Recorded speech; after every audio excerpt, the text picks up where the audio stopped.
Yuxuda çəmən görmək. Yaşıl çəmənlik bizə bəzən dincliyi, bəzən yenilənməni, bəzən də gizli arzularımızı pıçıldayır.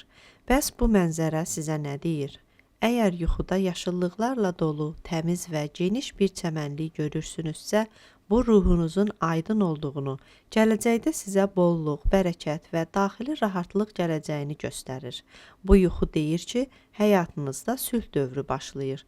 Hər şey sakitləşir, axarına düşür. Əgər çəmənin üstündə gəzir ya da oturursunuzsa, bu istirahətə, nəfəs almağa ehtiyac duyduğunuzu göstərir. Bəlkə də həyatın qayğılarından bir anlıq uzaqlaşmaq istəyirsiniz. Bu yuxu deyir, dayan və qəlbini dinlə.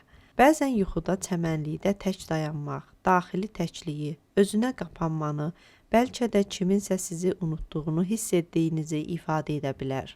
Amma eyni zamanda bu təkliyin içində özünüzü tapma şansı da var. Əgər çəmənlikdə çiçəklər də varsa, bu ruhani inkişaf, sevgi, sevincli hadisələr və gözəl fürsətlərin yaxınlaşdığının göstəricisidir. Bu yuxu deyir, həyat yenidən rənglənəcək. Yuxuda solmuş, saralmış bir çəmən görmək, daxili yorğunluq, ümidsizlik və həyat enerjisinin azalması ilə əlaqəli ola bilər. Bu zaman özünüzə daha çox qayğı göstərməlisiniz.